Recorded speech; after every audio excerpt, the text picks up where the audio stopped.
She has an incredible story, which I'm going to let her tell. But she's a survivor of being lured from the internet, and she was kidnapped and went through a horrible ordeal. So thank you so much for coming on with us today. And to begin, I just wanted you to be able to sort of tell your story so everyone knows where you're coming from.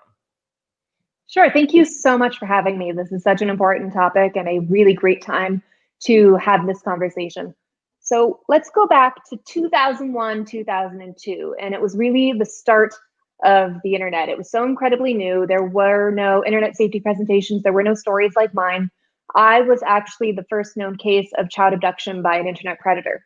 So there wasn't anything to go off of.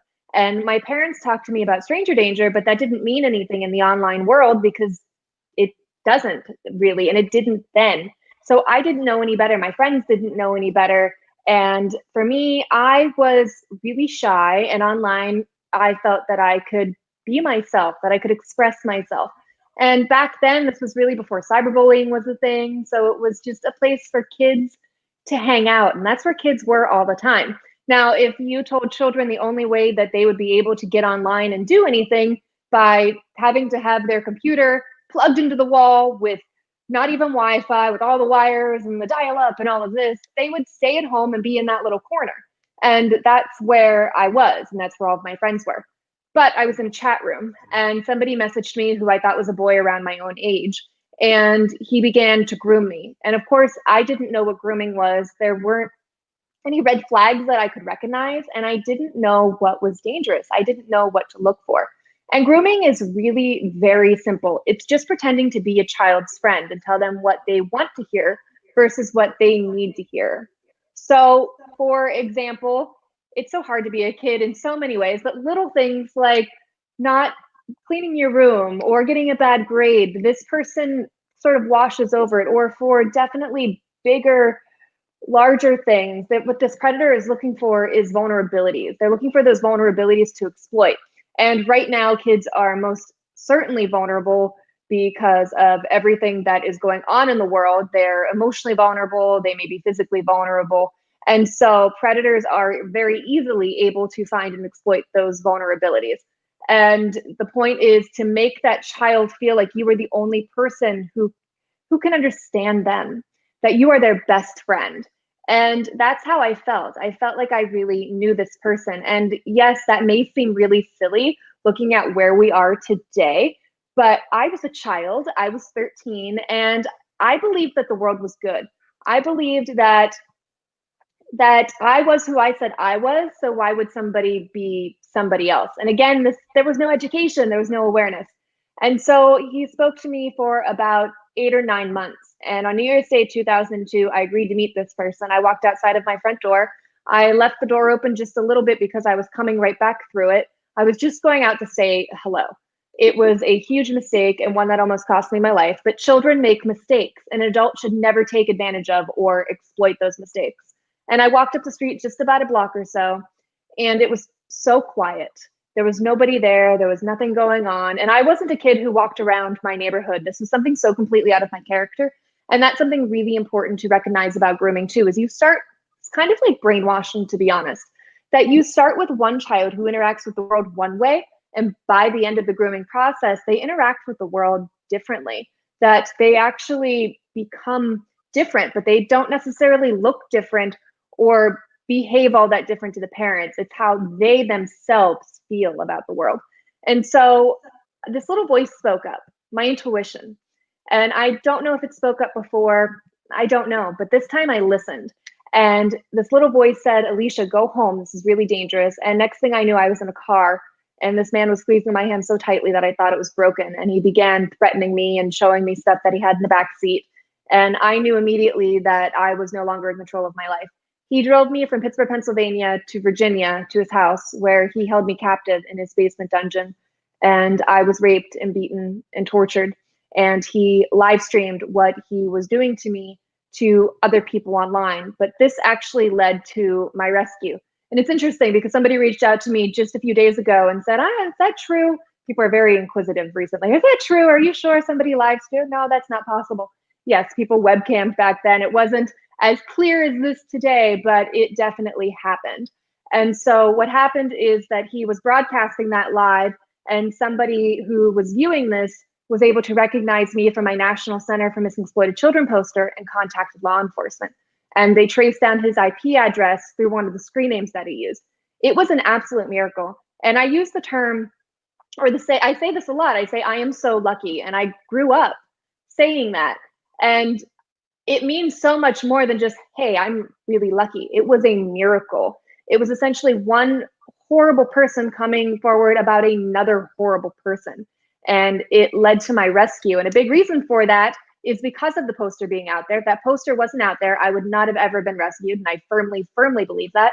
And also that this wasn't as prolific of a crime. Since I was the first known case, there were the resources at the time to provide that rescue. And like I said, I say it all the time, but I was so lucky and I was given a second chance at life, and I refused to waste that chance.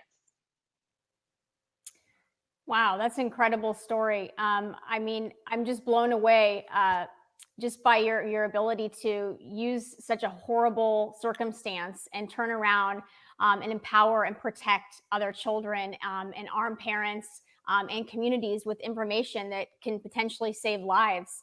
I'm sure you have saved many lives as a result of your work. So thank you for that. I'm just inspired by you. It's incredible.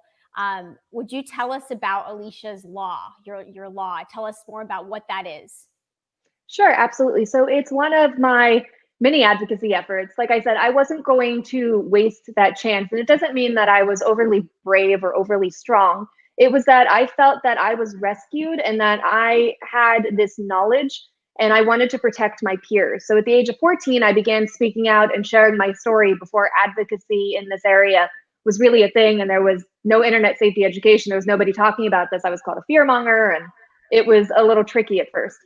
As the years went on, one of the things that I had really dedicated myself to is making a difference and not just talking about it. You can raise awareness, and that's great, and it's actually very important. But what is step two? And step two is Alicia's Law. So Alicia's Law has passed in 12 states currently, and what it does is it helps to fund the Internet Crimes Against Children task forces. So it helps to fund law enforcement, which is a difficult conversation to have now. I sometimes reword it to say specialized task forces and this and that, because it is such an important law that I don't want people to turn away from it. It provides funding, training, resources, boots on the ground to go and rescue these children. Some states don't even have one full-time Internet Crimes Against Children task officer. Every child has a device, if not one device, many devices. They have gaming systems, they have their tablets, they have multiple phones, they have a parent's phone, they have a grandparent's phone, that they need that protection. And so these law enforcement entities must be funded. And they investigate, people hear that and they think that they mainly investigate cases like mine where children have been kidnapped by an online predator. And they most certainly do. But so much of it is child sexual abuse material, which is running rampant right now, that it has gone up. Those numbers are skyrocketing because of everybody being home. And to predators, this is an obsession.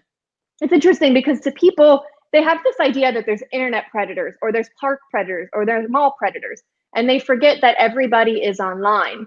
All those predators are just online doing that same thing in a different way. It's just that now the victims are easy. Instead of standing in a park waiting to get a child or standing at the mall to lure them, it's a lot easier to lure them online and have them come to you versus physically taking that child. So it is just so incredibly dangerous in so many ways online. And that is why we have to have these conversations, and we have to fund law enforcement in the same way that children can be hurt online, they can be protected online. That the same tools that we use to protect them, those need to be the same tools that we use to protect them. The fact is that kids are ahead of law enforcement. Kids are so fast online. They download all the new apps. They're on there. They're doing all the things. And predators are way ahead of them. And then law enforcement is the one that's lagging behind. So they need those resources in order to rescue these children. And if you go to my website, aliciakozak.com, you'll see a map. And on this map, it is blanketed with these little red dots, the US. And I mean, there's a ton of them. And what they signify are clusters of computers that are downloading and trading graphic child abuse material online.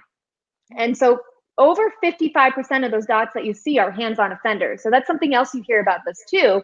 And you hear this a lot, is that this is a victimless crime. I only downloaded it. I only looked at it. And the fact is that no, it is not victimless. There is a real child being hurt. It brings in that demand piece.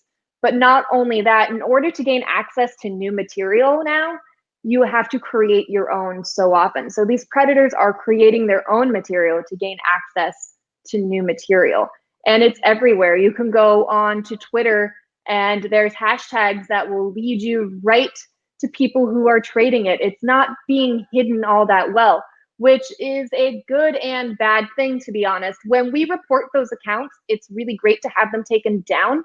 But when you report them to Twitter, it has to then be reported to something like the cyber tip line so that they can be investigated. I always get worried that when these accounts are reported and they're taken down, now that person goes into hiding and now they know that they're being watched. So they'll just go make another secret account and they may go underground. It doesn't mean the abuse stopped.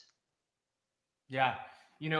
First of all, when you went through your story, Landon took over because I'm just kind of speechless that, we fight for this stuff and we talk about trafficking and all that stuff, but hearing from people who actually go through, just hearing the words come out of their mouth about what they went through, it sort of leaves you speechless because, there's a difference between acknowledging that evil exists and having to have it be visceral, like, and play out. And, you hear it from somebody's mouth who experienced it and you see the images in your head of them being taken and stuff. It's just, it's really heartbreaking this exists, but you touched on something that I want to go deeper into. As you said, you actually have to rephrase the way you pitch this sometimes when you're pushing for the law, and you have to leave out the word law enforcement. I think that goes into an area I wanted to touch here today, which is policy, because this should not be a political issue. The fact that I even have to say that is really sad, but this should not be a political issue. Yet it is, because so many policies lead to and contribute to the trafficking of kids and the exploitation of children. Some of those policies you go through is like this defund the police movement right now. That in itself, the fact you have to rephrase or leave out the word law enforcement, that's who is saving these children. And are there isolated cases of law enforcement abusing, their power to do terrible things? Absolutely. Just like every other industry, there's going to be a percentage where truly terrible things happen. But the reality is, every child that's saved from trafficking and from these horrible people, the vast majority, we're talking almost all of them, are saved by law enforcement. So it's just sad that we're at that place. So I guess my question to you is, how do you sort of deal with the fact that this has become political? Because these issues, like, you look at not just, defund police, but you look at the border, open borders is open trafficking. You look at, sentencing. On the left, we see Democrats advocating for, less harsh sentencing. Releasing convicted child sex offenders. Yeah, we've had a bunch Things because like of COVID. They said, oh, because of COVID, you release these child sex offenders. And I even hate the phrase sex offenders. They're rapists. They're child rapists. And you see all these things, they're coming from one direction. And then on the other side, people like us that are Republican, we're pushing for much harsher sentencing. I believe that it should be considered one of the gravest crimes you can possibly commit, and that it should result in, my personal belief is you cannot be rehabilitated from it. I don't believe there's rehabilitation for somebody who commits such a grave crime against children. So how do you deal with that? The fact that this has become political? It has become absolutely political. And the only place that it should be political is in policy and law and how we fix it. And that's it, and coming together. This is not an issue that affects one side or the other side more. We have to protect people. It's not only children who fall victim to this, it's absolutely adults as well who fall victim to human trafficking. And we have to really look through and update these systems. Same with law enforcement. It's very old. If you talk to law enforcement, and I don't know if you've sat down with any law enforcement recently, they all have agreed sort of with the movement and had said, look, we need to update some things. There's some things that we could definitely do better. And I think that's absolutely true. That's great. But it doesn't mean that we cut off those resources, and certainly not without a backup plan. We were having those conversations without a full out list of what then was going to happen. Maybe somebody could have come up with something where social workers work together and there's this togetherness and everybody is carrying a different load and it all works out. But that was never discussed. It was just an angry attack on law enforcement. And I find that to be so heartbreaking because law enforcement saved my life. They saved the life of so many victims. Like you said, many victims. They are bringing down ring after ring after ring after ring. And that needs to be honored and protected and have the resource. They need to have the resources so that they can go and do that. And it's heartbreaking that this has become a political issue. When working on Alicia's law, it never felt political in, obviously it's politics, but it never felt political in that way. I worked with people on both sides and it was beautiful and it was great. And we worked together and we fought for this together because this matters and this is important. And how do we fix it? If we ignore it, it's not going to go away. And now we're all talking about it. It's kind of crazy how much people are talking about human trafficking and getting caught up in various rumors and various things and getting lost in there's limited truth being shared. There's a lot of rumors and it is muddying the waters and really doing a disservice to the victims and the survivors whose voices matter the most. It kind of feels like working on this for 17 years now, literally devoting my life to this, it feels like I'm in a room speaking and a bunch of people ran into the room and they want to grab the mic because they read something online and now they believe it, or they watched a video on YouTube and now they're the expert and they know better.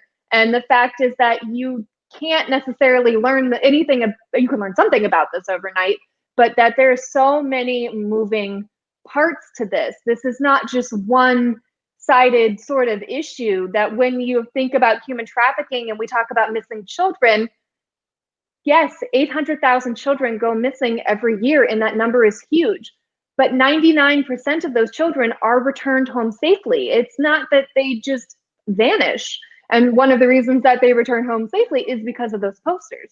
But when it comes to human trafficking, many of those kids never get on those missing posters. It's a different dynamic altogether.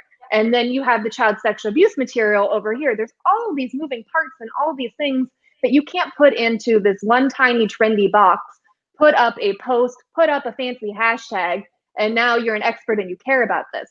If you want to join this fight, please come on in the room. You are welcome. Your voice is so accepted and we are happy to have you here. But if you're here for a trend or here for the wrong reasons or here because, for example, I posted a video about Wayfair. I looked at it at first and I thought, maybe this could be true. It's 2020. Things are just topsy-turvy haywire this year. So I did. It did look weird. It looked weird. It looked weird. It looked weird. But people who advocate for missing children would have been like, oh my gosh, hooray, we found all the missing kids. They are being sold by Wayfair. Ta-da, no more. That's not necessarily how it works. And then to essentially riot and burn down a business without any proof is so violent and heinous. And it did look weird, yes. But the fact that one thing I don't like recently is that the word pedophile is being thrown around so easily. In fact, after I posted that video, people called me a pedophile. People said that I was being paid off. People said that Wayfair paid me, that certain celebrities paid me because I've been on their shows, on and on and on. And it was very accusatory. And it wasn't just trolls. It was people who think that they know better because they saw something or they read something that somebody else shared or photoshopped or something like that. So if you want to be a part of this, it's great, but you have to have the right conversation. We can raise awareness, but you can raise awareness about the wrong thing entirely, and you're not going to make any difference. And I've spoken to a lot of survivors who are absolutely horrified by this movement. It's really great that people are talking about it, but what is being said? What voices are being elevated? Who has the microphone here? we have to be careful and think about that, because there's people who are true experts. There's people who are experts and survivors. There's people who understand this world. So listen to that if you want to be a part of it. I believe that people really, really do care, and that they want to help, and that this is something that they've never heard of before. I know that with the child sexual abuse material, people are horrified, as they should be, learning that infants are being sexually abused and that that's being shared online. I've been saying that for so many years. This is not, it's not anything new. It's always been happening, and it's just happening in different mediums over the years. And it's going to continue to happen unless we really stand up and work together on all sides. We cannot say, nope, not going to listen to you because you go for you wear a different color, right? That this is a together issue, that children are precious, and that we need to put this aside. The whole world has gone political beyond belief. Everything is now political. It's scary to speak up and say anything because it could be deemed political. And the fact is that there's so many issues that are human issues and not political issues, other than how we fight it in Congress. Right. I mean, anybody who asks me, when they say, where can I learn more about trafficking? I always send them to survivors. I'm like, they're the experts. Listen to the survivors. One of the things that in my research and the many survivors I've listened to, including your story, one of the things that has bothered me in sharing that knowledge and trying to spread awareness is that on one hand, you'll have somebody who, their heart is seemingly in the right place, wanting to jump on board with this human trafficking awareness, right? But then on the other hand, they will be supporting porn culture or sex work, things like this that are so inherently tied to the desensitization of this problem. So I wanted to ask you about that. Like, how do you handle it with situations like that can be perceived as political, or when you have systems that are sexualizing children, things like that? How do you handle it when people want to say, I want to help, what can I do? And you say, well, first let's talk about porn, things like that. How do you handle that when you talk to people? Yeah. Well, as far as sex work being real work, I've been to a number of conferences, and people have come in to essentially protest and yell at survivors. We've had to literally kick people out of places who were holding up signs and saying this to people who'd been absolutely brutalized by, I was going to say that it's not an industry, by this abuse. It's not an industry. It's not a business. It may make money, but it's not necessarily a defined industry. So there are parts like that. And then when it comes to pornography, that pornography is no longer of course, the magazines that are hidden under dad's bed. It is horrifically graphic instantly. And children not even research, they look it up. They're curious. It's a natural curiosity, and they are instantly brought into this world. But if you go to certain websites, say like Pornhub, then so much of the content, and I find this to be really, really, really scary right now, especially because kids are at home with their family members and can't go anywhere or can't necessarily escape, that incest porn has become the most popular sort of porn. And that is incredibly disturbing. And then, of course, there's violent porn. And I'm not here to kink shame. I'm not here to kink shame at all. Consenting, like truly, truly consenting adults. Shame anybody who's into incest, anything. There's something. Yes, incest, yes.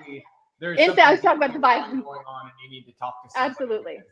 That's not a kink. That's like there's something mentally wrong.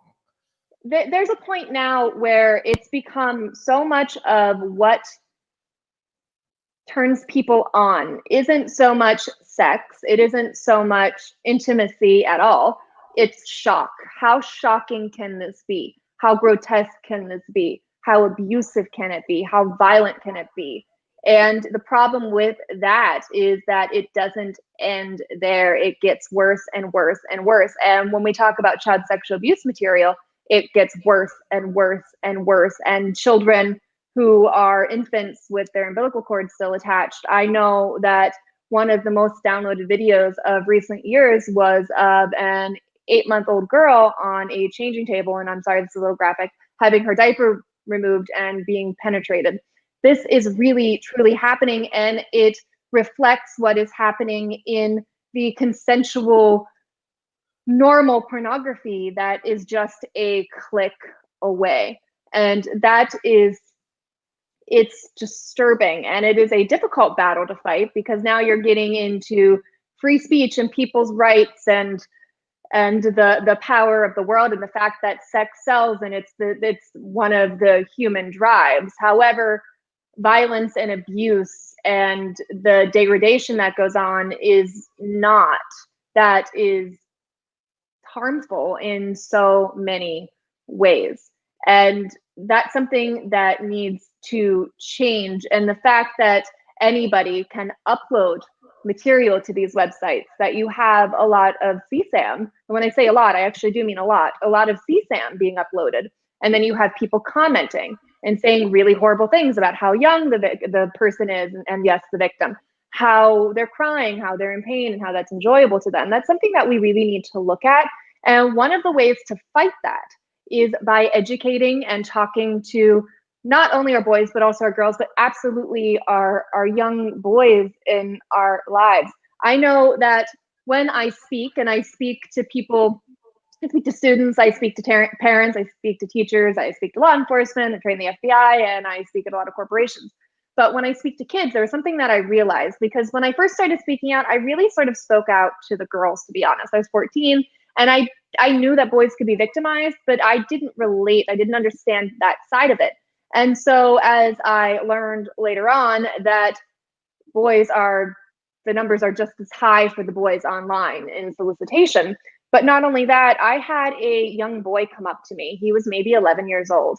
And he literally tugged my shirt like he was tiny. And he wasn't that tiny, but he tugged my shirt. And you could see that he was very shy and very nervous. And he's very brave to share this, I feel. He said, "Alicia, the things that I'm looking at online, I think that I might be a predator. I just want to cut my hand off." And I thought how brave and how strong that was of him to recognize that within himself and to come forward.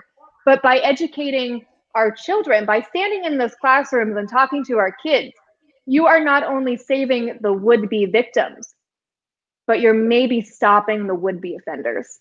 And that is a big weight to carry. That's a lot to say. But that case proves it. And I've had other boys who've come up to me and have said similar things. So it is so important that we change the culture. And the issue with that is that so much has become sexualized. I remember like the old days of MTV, and like when they first started getting sexualized. I remember I was really sort of young, and I fell asleep watching Cartoon Network, and I woke up and it was Adult Swim, and Adult Swim wasn't really quite a thing yet. And I thought it was Johnny Quest, and it was really crazy, and I had no idea what was going on, and I was utterly terrified. But the fact that one leads into the other, and that it seems that there's a societal grooming going on, that we are grooming, when I say we, I don't mean we, but people are grooming children in order to be the consumers of the future, because there is so much money in pornography, and there is so much money in, for the lack of a better term, prostitution, which is human trafficking, that you are funding this industry by leading children to that area so that they live their lives a certain way, and it's normalized, and it's been normalized for many, many years, but it's become so normal now that we don't even recognize it. It's in movies, it's in music, it's in everything. It's in toys even, and whether or not it's intentional, somebody needed to think through that. Somebody needed to approve that, and somebody greenlit those toys and thought that was okay, right. And it wasn't. Mm-hmm.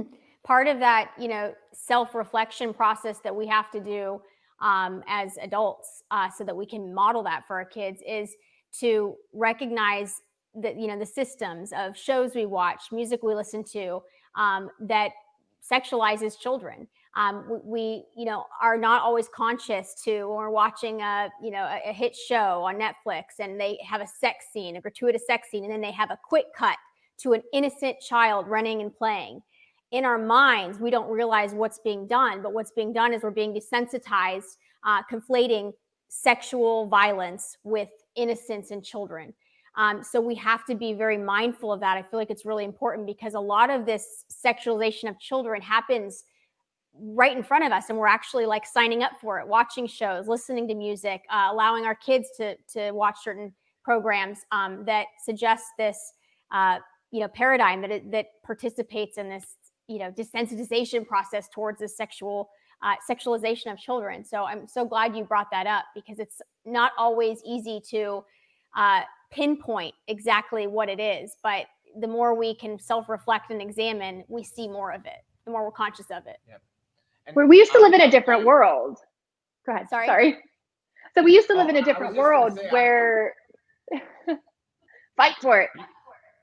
Okay, you go. You go. Me? Okay. Me? Okay. So we used to live in a different world where parents said, okay, now it's time to have the sex talk. Now it's time to have this conversation.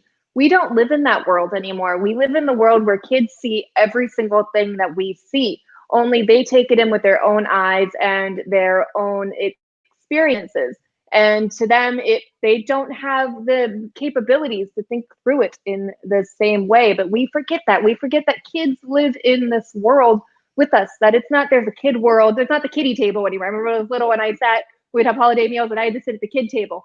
That's not the world anymore. There's no kid table. We are all at the big adult table, and there's wine on the table and the kids can access it. That's kind of where we are.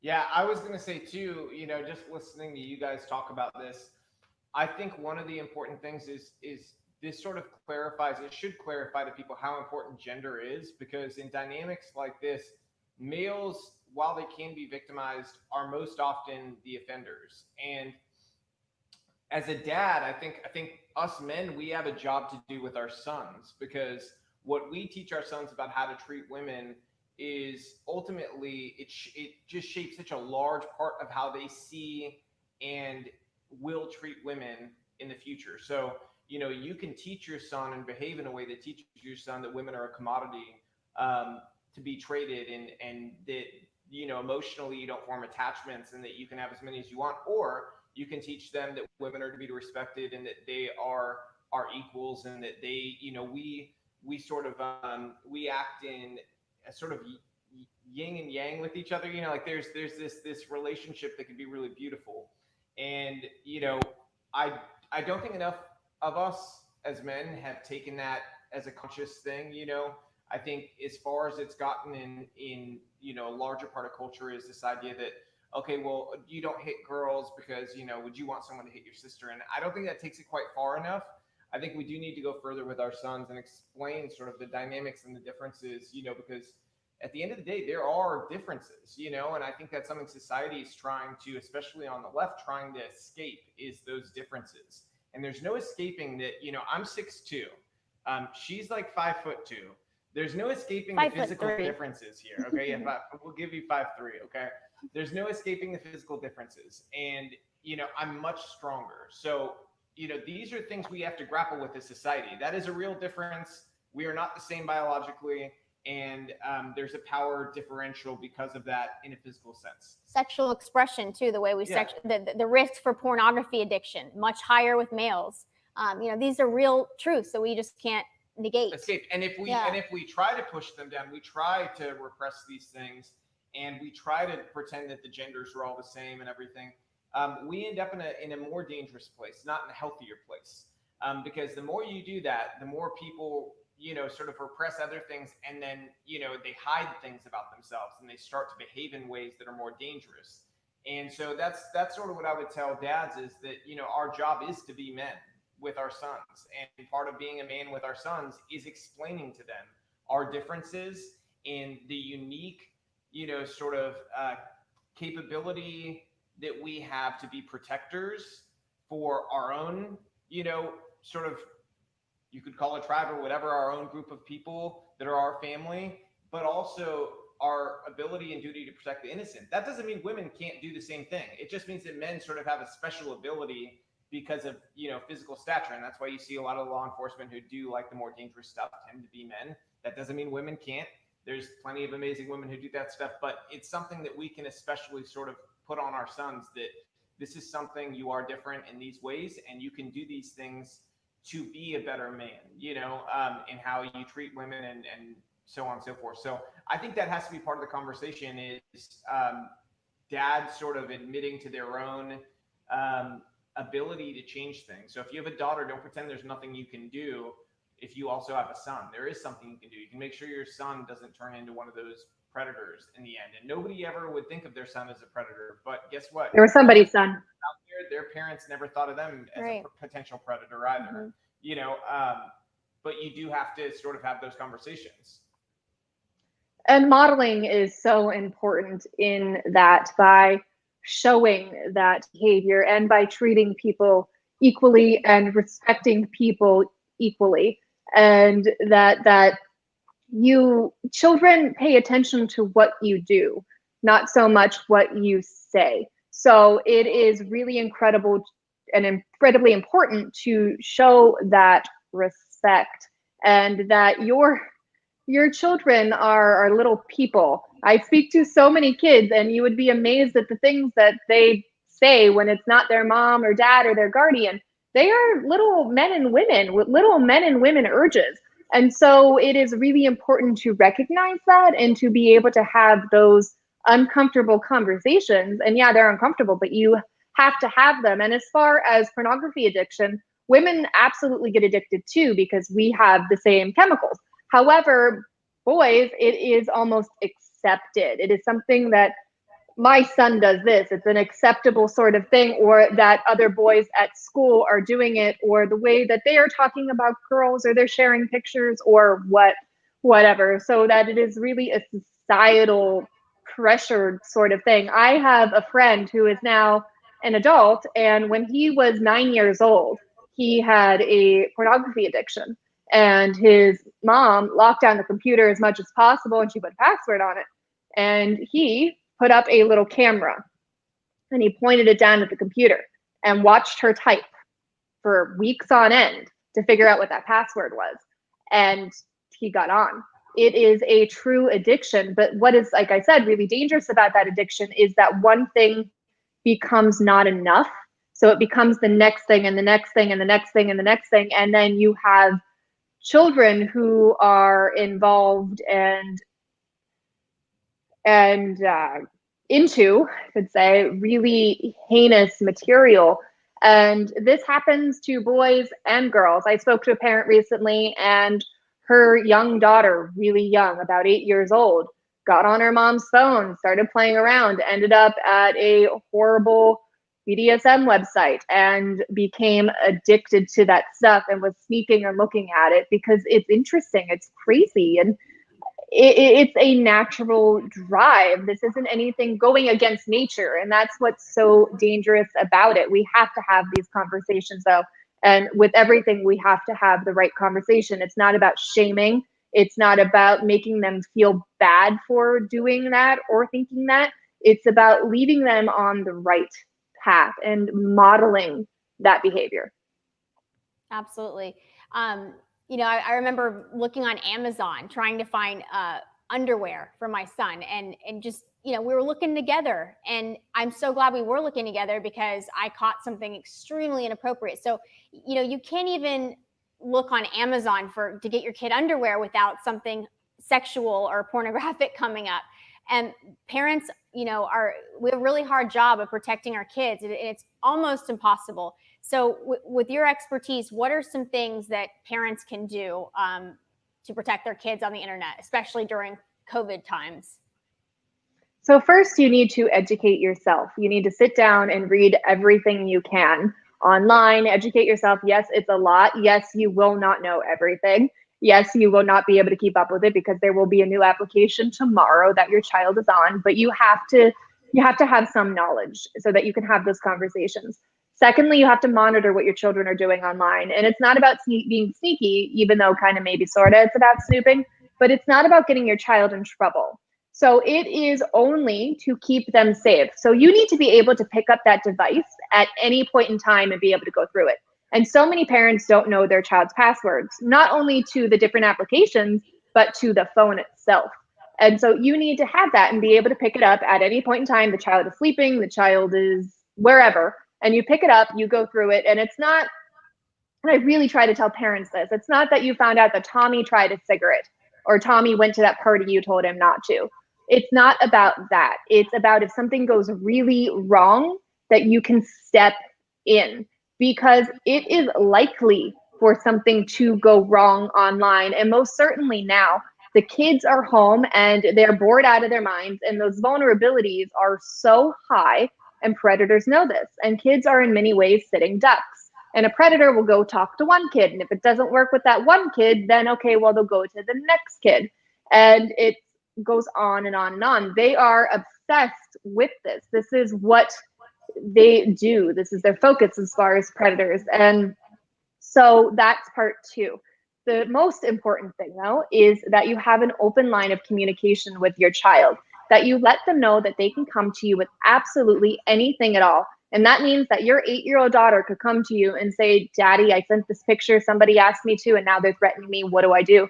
And maybe you freak out internally, but you stay calm. You sit at the table, you make a cup of hot cocoa, cookies, whatever. You make it a really peaceful, calm environment as much as possible, and you solve that problem together.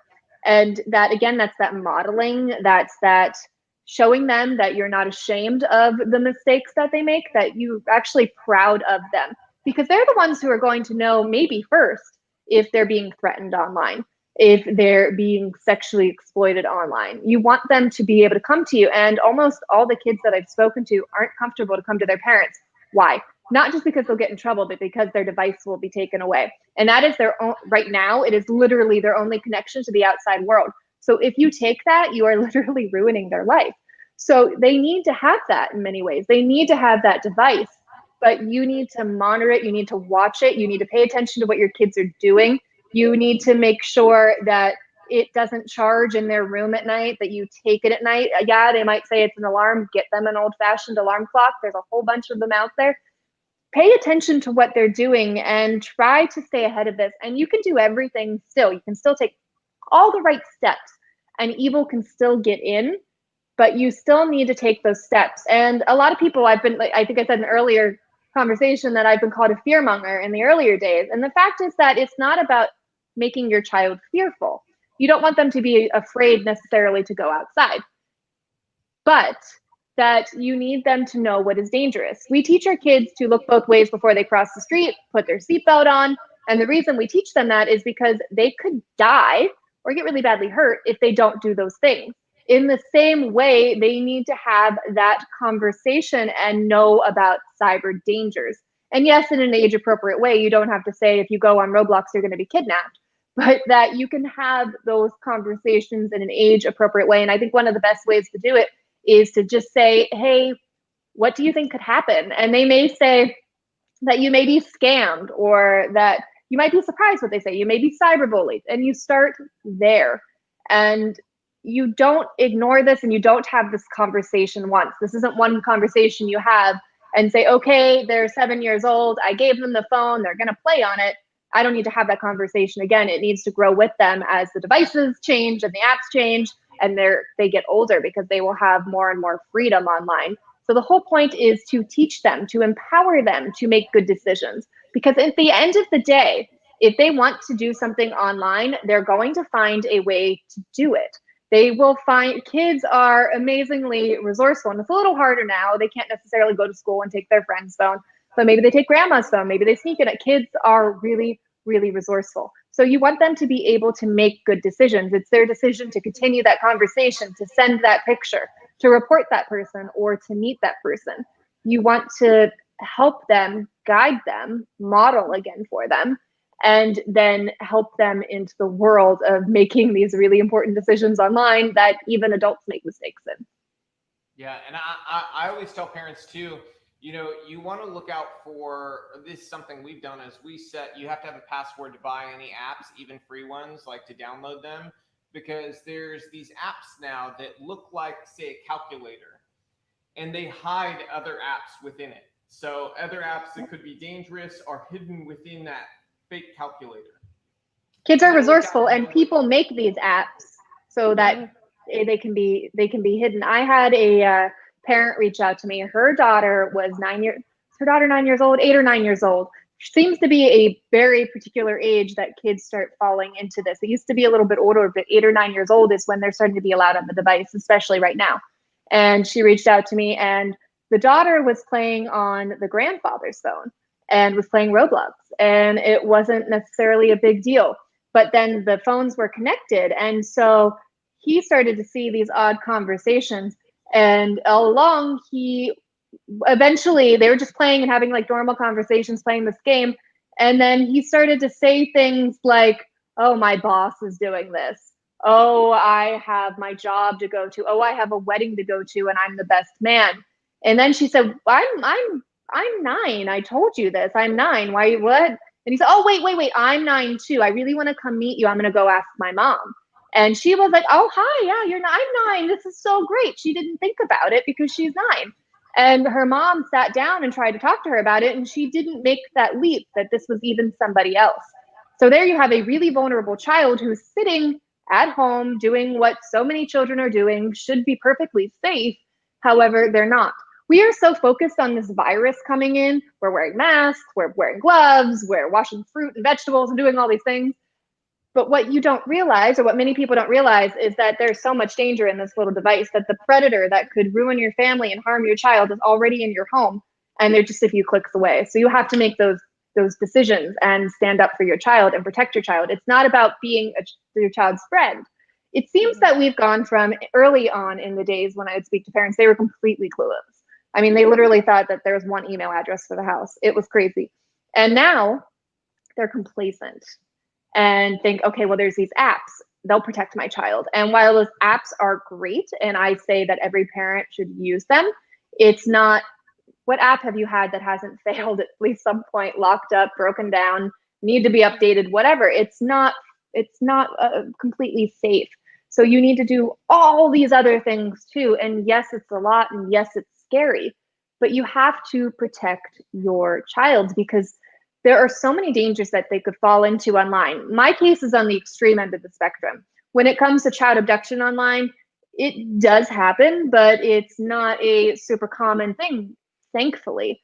However, child sexual exploitation online, cyberbullying, all of these other dangerous holes that they could fall into, and it could really harm them and in many ways be just as dangerous. So many kids are going to. So we have to give them the tools and empower them to keep themselves safe. Awesome. Thank you for that information. So one of the things that, to backtrack a little bit, you were mentioning about everybody wants to be an expert on trafficking now. It's trendy now. I mean, it's great that it's coming to the forefront of everybody's awareness, but what are some big things, misconceptions, misinformation being put out that you want to set straight for people as a victim, yourself of these crimes, that people need to understand, like, false movements, things like that people are just going to latch onto that are not going to do, a service to child victims and future potential victims?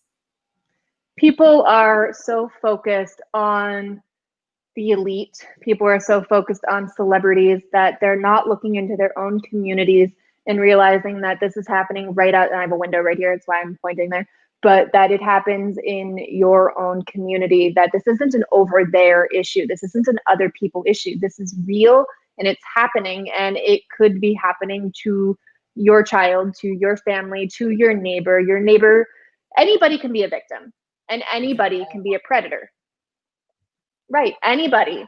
It doesn't discriminate. Crime doesn't discriminate in that way. However, there are populations that are more vulnerable than others. Children in foster care, children from broken families, children who have abuse at home, most certainly children who, I hate to use the term runaway, but who run away from home. These children are incredibly vulnerable, and that there are predators out there who are waiting to lure them in make them feel maybe safe or force them. Human trafficking is force, fraud, or coercion. And it's really those three pieces of it. But that this is a worldwide global issue, and that includes here. So people have reached out to me. So many people have reached out to me, which is great in many ways. What can I do to help? And the fact is that look in your own community. Look for organizations within your own community where you can volunteer, where you can help out with organizations. I speak in places and there's organizations that are so tiny and they have the biggest hearts ever, and they're there and they're at the conference and they're taking down all the notes and they need your help. Help them, support them, fund them. They are in your community, they're accessible to you, and you can have a real world impact. Don't just talk about this. Don't just post a hashtag. Don't just post a statistic that you read. Don't just post some sort of meme. That's not what is going to solve this. And this may be the first time that you've ever heard of something so horrible happening, and it is a lot to take in, and you immediately want to jump in and make a difference. But you have to think about where you fit into that you're not just bursting into the room, which is what it feels like, and stealing people's microphones who you need to be listening to, that you're not discounting those voices because they go against whatever you're trying to push. And this has become so political, and the word pedophile is being thrown around a lot. And that is a really harsh accusation that it's not something that should be thrown around lightly. It's something that is very real and a very term racist, because the term racist got thrown around so much that when people hear it now, they don't automatically assume, oh wow, this person's definitely a racist. They assume, I don't know. I mean, I've heard that about a lot of things. I heard somebody say a pair of shoes were racist last week, so I'm not sure that means what you think it means. We don't want that to happen with that word, and that is a danger of happening if you just call everybody a pedophile. But at the same time, I will say that focus on the elite, I think it is positive in some ways, because part of what I think has plagued us is having different systems for different people. And I think that if the current focus on the elite doing this is something that can create awareness and have people join the fight and be supportive of these organizations who have worked their butts off to actually make change happen and save children, I'm all for it. And not only that, holding powerful people accountable will set a standard to those people lower down the totem pole that are also offenders, and tell them that, look, nobody's untouchable. We will go after everybody who does this, and you will be caught eventually, and you will pay a price for what you've done. I think that is a really important message to send to these lower rung, pedophiles and child rapists, that you're not going to just escape unseen, unfound forever. We will turn over your rock eventually, and we will get you, just like we're able to get these people. So I think that is one, thing that, because there are, unquestionably elites engaged in this stuff. I mean, I come from the Hollywood world. I know of people who are famous directors who have gotten away with horrible, horrible crimes and have not gone to jail for it. And I've named one, Bryan Singer, over and over again. And I've said, if I'm lying about him and he is not, engaged in doing this with where he's abused minors, then he should have sued me by now, but he hasn't, because he doesn't want to go there. He doesn't want this to go further and further and further. He has so many male victims that have come out. It's incredible. And yet, for some reason, nothing has happened. Pushed aside. Well, powerful people have the power to hide what they're doing. And this happens in all walks of life. And I like what you said, like we're going to turn that rock over and we're going to find you wherever you are. But Hollywood's not real in some ways. It's real, obviously, but in some ways, age isn't a real thing. People play different ages, and that it is the sexualized industry. Children are absolutely sexualized, and I'm not saying by any means that that's an acceptable thing. It's something that we need to change, and that's where that societal change comes in. What messages are we sharing? What movies are we going to see? What are we pushing? You can go back and look at older movies like American Pie. And that movie is hysterical, and I will still laugh at it. It's one of like the first like naughty movies that I saw that I like snuck while my parents were asleep and watched it. And watching it now, it's completely disturbing. And Jason Biggs has said this, one of the main actors in it, is that there is a young underage young girl who is an exchange student, and the camera's rolling, the webcam, and she is removing her clothing, and it's a sexual scene, and it's being broadcast live to all these boys in the school. And it was funny, or it was supposed to be funny. And now looking at that, we're starting to realize that some of these things weren't funny, that they are disturbing, that again, we're showing that bad behavior, that bad modeling for children to look at and to normalize. So we're starting this conversation, and we should all be really proud that and happy that that is happening. But we are on a track, and we need to stay on that track and not go here and here and here and here and here, because we need to keep going. We can't just like waddle around. We have to keep going in order to really fight this. Yeah. You know, another question I wanted to ask you is, what would you tell people if you had 3 minutes or less to tell people what you wish they knew about child trafficking and the exploitation that children face in the modern world? Well, it is really, truly happening. It's been happening for a very long time in all sorts of different places. It is, like I said, it is also a here in your backyard issue. It's the NIMBY principle, not in my backyard, does not count here. It is truly happening. In fact, there is, and when it comes to child sexual exploitation and human trafficking, they are walking the same path. So this story sort of works. There was a mom who got up in the morning with her husband, and they had a cute little breakfast and had their two little girls. And the kids left for school. She put them on the school bus. She opened the door. They were gone. And the FBI busted into that door and arrested her husband because he had been sexually abusing and exploiting their children. And she had no idea. And I sometimes feel bad sharing that story, because I'm sort of saying to look into your own life too, because who abuses children most often are those who have access to them and who trust them and know them. Exactly. And when it comes to human trafficking, it is really quite sometimes a familial thing where this child doesn't know any different, that they were born and raised into this world, and that this is how they've always lived in the world. That human trafficking isn't necessarily abduction.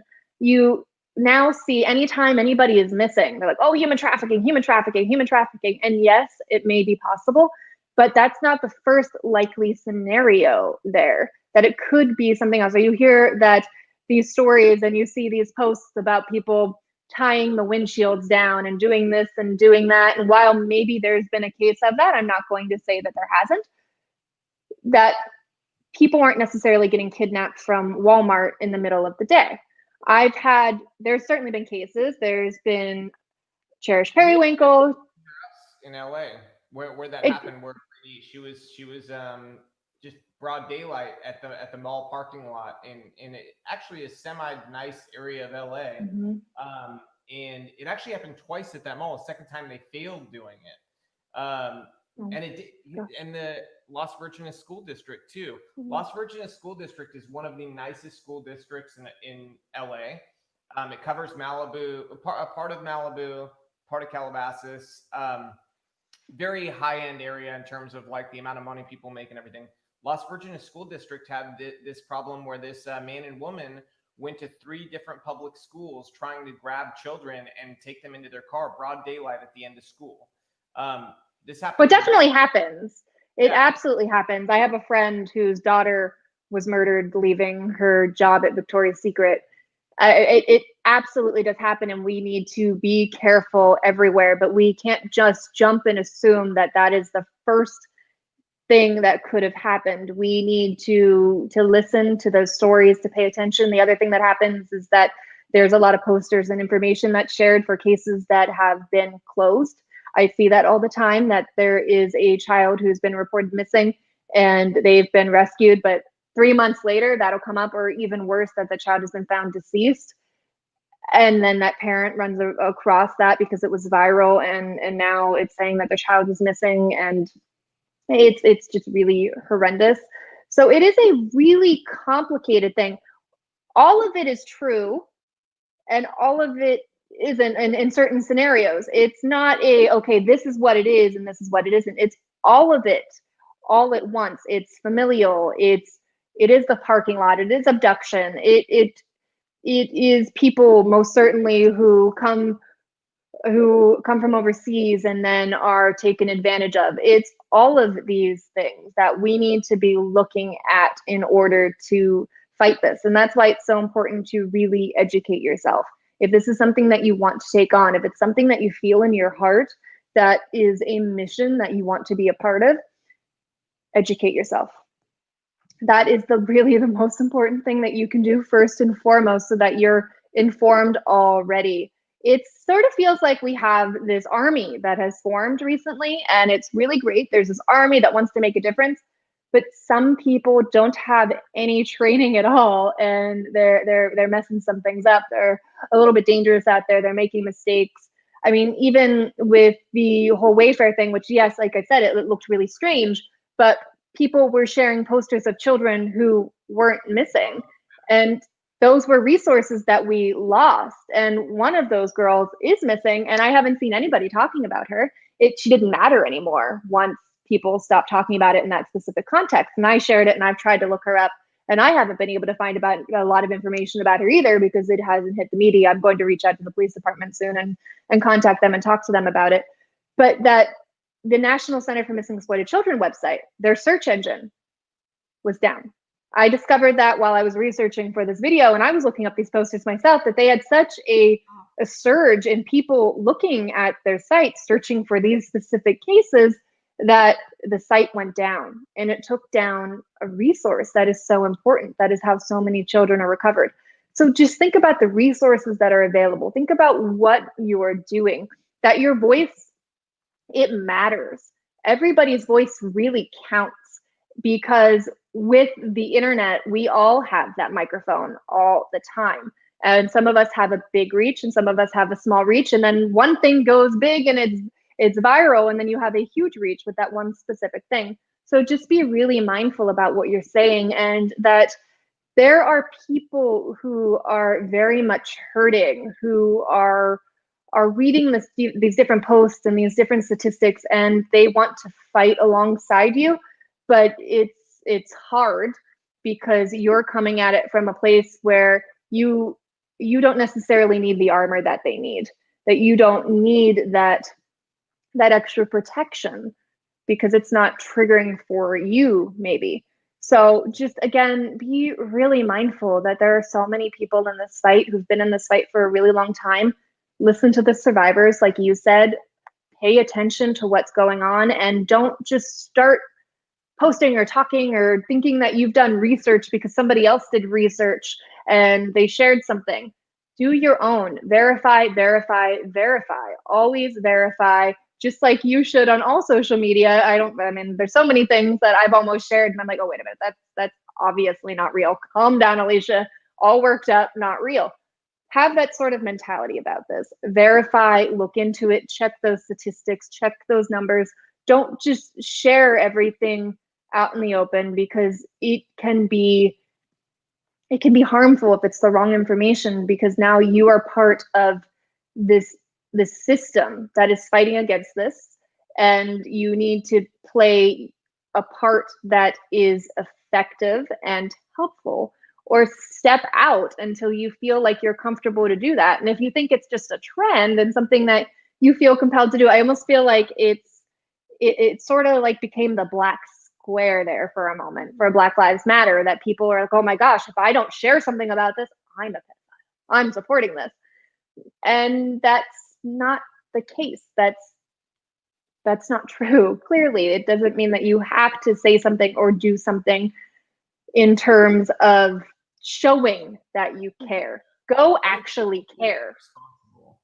They need to be responsible with it, because Absolutely. I think it's a good thing to post about stuff if it's verified information and it's something that people need to know about, and it's something that could lead to say news organizations then looking into it because of the clamor for more attention on that story, and them making sure that they all your local news networks broadcast an image of a child that let's say there was a new lead on in their story, and finding them, making sure that they get the coverage they deserve to find that child. I think absolutely, web sleuths are a thing. Yeah.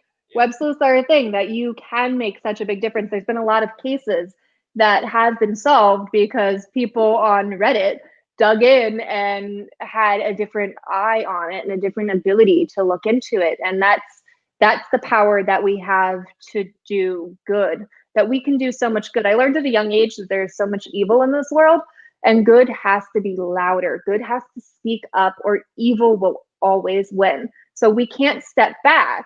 We can't say, okay, I'm going to be silent about this, and if I don't talk about it, it won't happen to me, it won't affect me, it won't impact me at all. It's not that sort of situation. You need to protect in your own family, and then also protect outside. If you see something, absolutely report it. I work with a group called Airline Ambassadors International, and what we do is we train airport personnel to recognize and report signs of human trafficking. And I absolutely love it because it's real. It makes a real difference. There's been cases that there's been actual many children who have been saved because of this. But when it comes to air travel, which is how before this was the most convenient way to get places, that if on a plane that child can't get away and that perpetrator can't become DB Cooper and jump out of the plane, that you can end the situation. But after that plane lands and they go through security, you may never find that child again. So that where can we train people to recognize who has the ability? So when I was being kidnapped, which is just a weird thing to say sometimes, but during my abduction, and in the car, he had come across a toll booth, and he threatened me before getting to that toll booth. I thought that I would have this strength and this bravery, that I would say, help me, I've been kidnapped, and this person would then rescue me and it would all be over.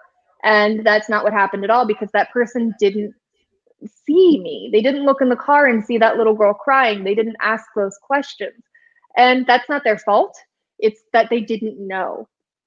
You can't go through the world also, where's evil, where's evil, where's evil. That's a really terrible life to live.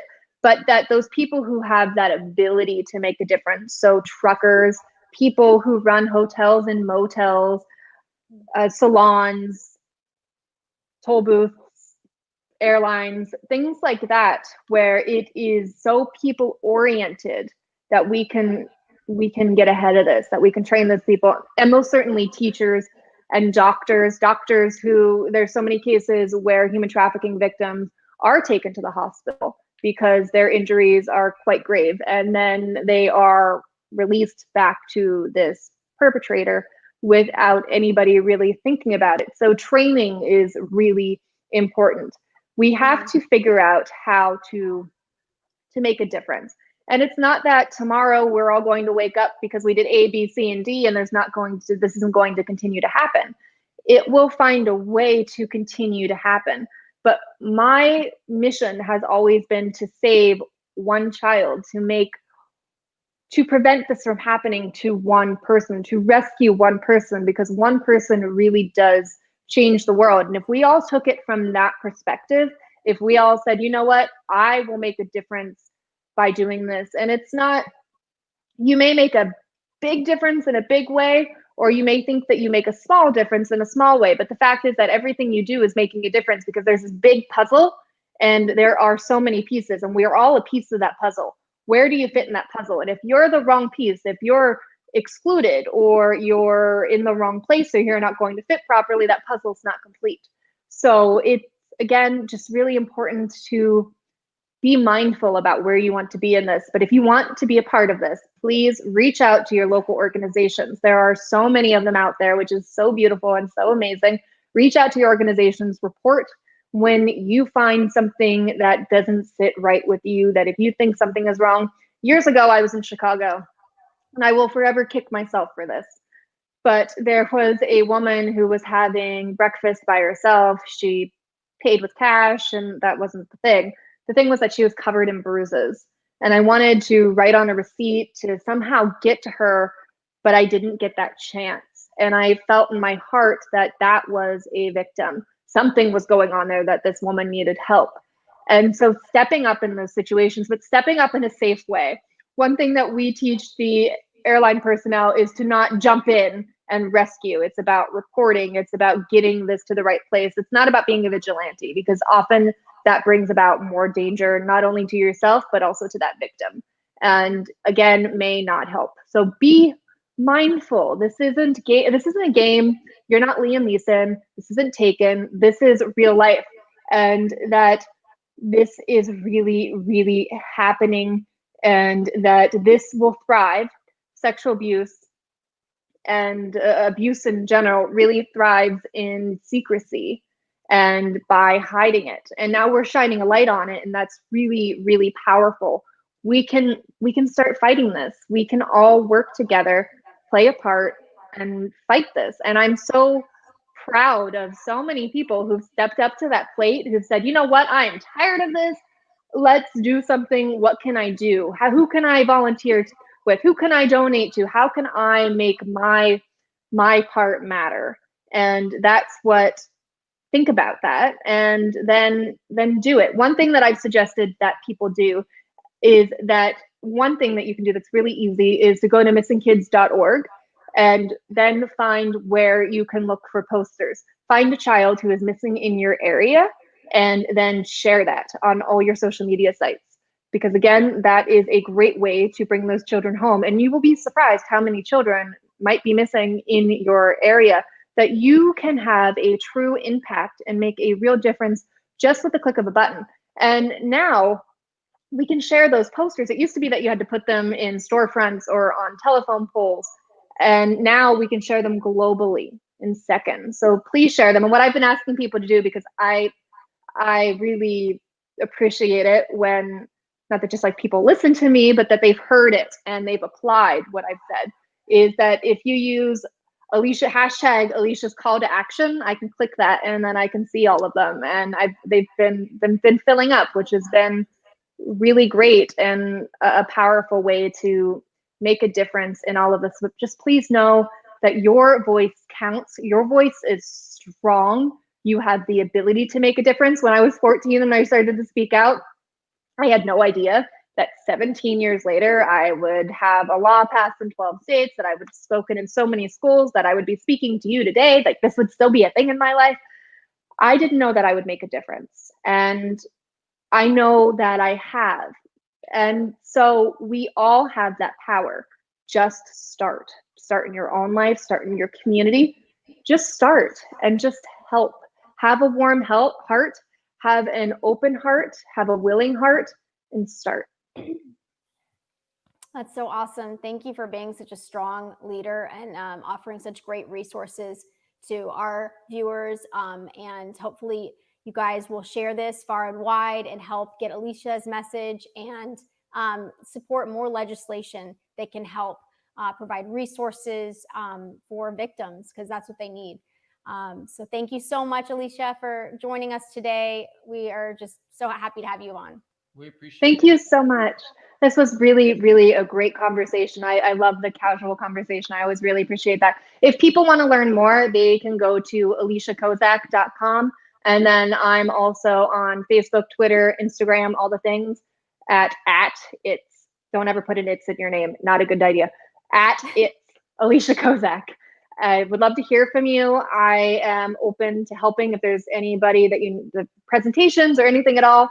Please reach out. I'm here to help. Any advice or guidance or anything that you need. If you're a survivor and you need support, just please know that I'm here, and I'm here with you in this fight, that we're all here with you in this fight. We're here supporting you and rooting you on. And thank you all so much for being here. Yeah, Thanks definitely. so much. Her at is in the scrolling ticker on the bottom. At it's Alicia Kozak. So if you're confused about the spelling or anything, it's down there. It'll be in the about section on the video on YouTube too. So thank you so much. Appreciate having you on, and congrats too on your new home and your beautiful life that you've created. So that's awesome. Thank you. It's exciting. Awesome. All right. Bye, Alicia. Bye. Have a great day. You too. Thanks, guys, for tuning in. Hope this was informative and you'll take this knowledge and apply it, share it, do all that good stuff. Thanks so much for joining us.